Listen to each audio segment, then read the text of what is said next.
Mr. Richmond, would you please remove your hat in the courtroom? I'd prefer for spiritual reasons not to. I believe I lose power when I expose my head fully. I'd prefer not to remove my hat because I feel like I need power in here. I do not find that persuasive. In fact, I find it manipulative. You're asking me to yield my power spiritually in a literal sense. This is what you're doing. If you fail to comply, I will hold you in direct contempt. Sir, I really insist on this, and I feel really strongly spiritually about it, and it's time for me to take the consequences of that. This man stood before a judge and refused a direct order over his hat. He claimed removing it would cause him to lose his spiritual power, but the judge wasn't convinced. After several warnings, he still refused to comply and chose to accept the consequences. And that decision led to a direct contempt finding and a day in jail. All right, ladies, Mr. Richmond's two cases, 24M, 2519, 25M1312. Mr. Richmond, come on over, join your attorney, please. Mr. Richmond, would you please remove your hat in the courtroom? Like I said earlier, Your Honor, I'd prefer for spiritual reasons not to. Not cultural reasons. Cultural are spiritual reasons, are they not? Or spiritual are cultural. Would you describe that to me further? It's to my understanding, sir, that many people do not need to remove their hat. I'm asking about your situation. Explain it to me. Yes, I believe mine is similar because spiritually, I believe I lose power when I expose my head fully. So I'd prefer not to remove my hat because I feel like I need power in here. Okay. I'm going to order you one more time. I do not find that persuasive. In fact, I find it manipulative. I'm going to order you one more time to remove your hat out of respect for the court as I order anybody else so as not to treat you differently. I do not find your reasons to be persuasive. I'm going to order you to do it. And I just wanted to let you know that failure to comply, I will find you in direct contempt of court. Do you understand that? As long as you understand, you're asking me to yield my power spiritually in a literal sense. This is what you're doing. This is what you've done last time. This is what you guys always do. And, I think that's really... I don't understand your answer. I'm ordering you to remove it again with you understanding the consequences. Do you understand the consequences of failure to remove your hat? Can you please explain them? Yes, I will hold you in direct contempt of court, finding that after repeated warnings, you failed to comply with the court's order and that it undermines the dignity and the authority of this court. And specifically, I don't find your reason to be persuasive. Do you understand? Not fully. So do I get to wear my hat next time? That's what I'm trying to understand. I'm talking about this time. We'll worry about next time. Do you understand that if you fail to comply, I will hold you in direct contempt? So I'm going to be held for 24 hours while it's cold out? I have no idea what the consequences are going to be. You will be sentenced on direct contempt, and I'll allow you to make any statement you want in mitigation. I'll hear from your attorney as well, and then I'll decide. You may not go into custody at all, or you may, or there may be some other consequence. Okay. What is your response to my final order to remove your hat? Sir, I really insist on this, and I feel really strongly spiritually about it, and it's time for me to take the consequences of that.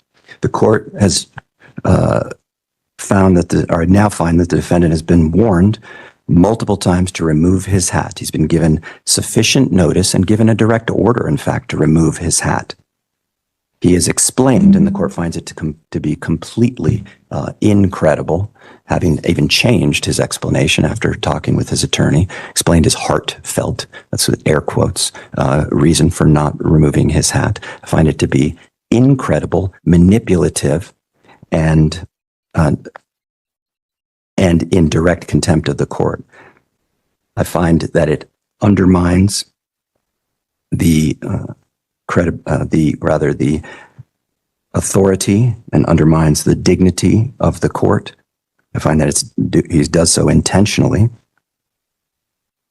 And because of that, he is in direct contempt. At this point, his explanation was getting harder to follow. He described the issue as spiritual. Then the judge questioned whether it was cultural, and later his explanation changed after speaking with his attorney. The judge clearly wasn't persuaded. This was no longer just about a hat. The court had given him multiple direct orders and explained the consequences each time. He had every chance to comply, but chose to stand his ground instead. Regarding the sentence, and I will sentence you in a moment, but let's take care of the pretrial readiness conference piece first, and then we'll talk about the sentence. Anything else on the trials? No, Your Honor. All right, that leaves the contempt. Regarding contempt, Ms. Bolkowski, do you want to be heard, or you want your client to be heard, or what would you like to do? One moment, Your Honor. Yes. Your Honor, unfortunately, I don't have anything to add to the record. Okay. Mr. Richmond, you're given the opportunity, and you can just stay right there, to tell me anything you want before I decide on the sentence for the direct contempt. If you want to say something, you may. If you don't, that's fine too. I don't want to say much, but I mean, all there is to say that it's like a religion to me. It's personal. It's semi-parallel to what a lot of religions and cultures believe. And if I embellish too much, then that would be, I believe, wrong. If you embellish, mean add more to it?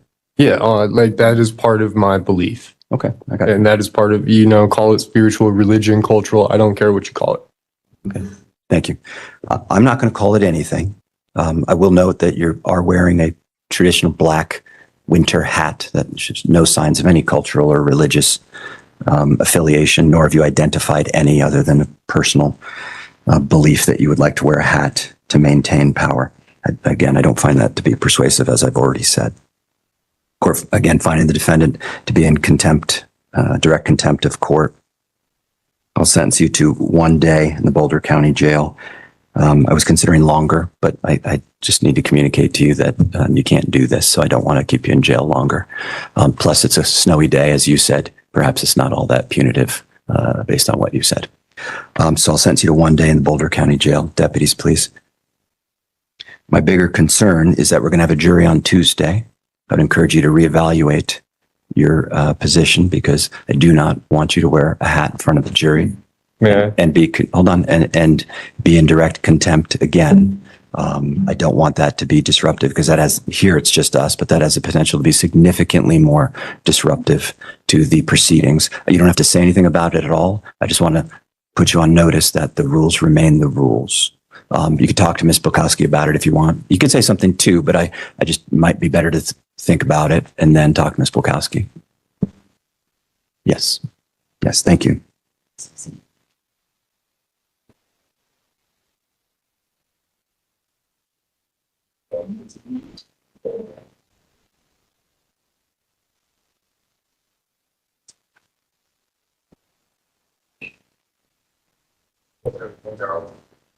As far as I recall. Yes, Deputy, Mr. Richmond, he's going into custody. Just wait for me, please. He's been very cooperative with me, other than the contempt piece.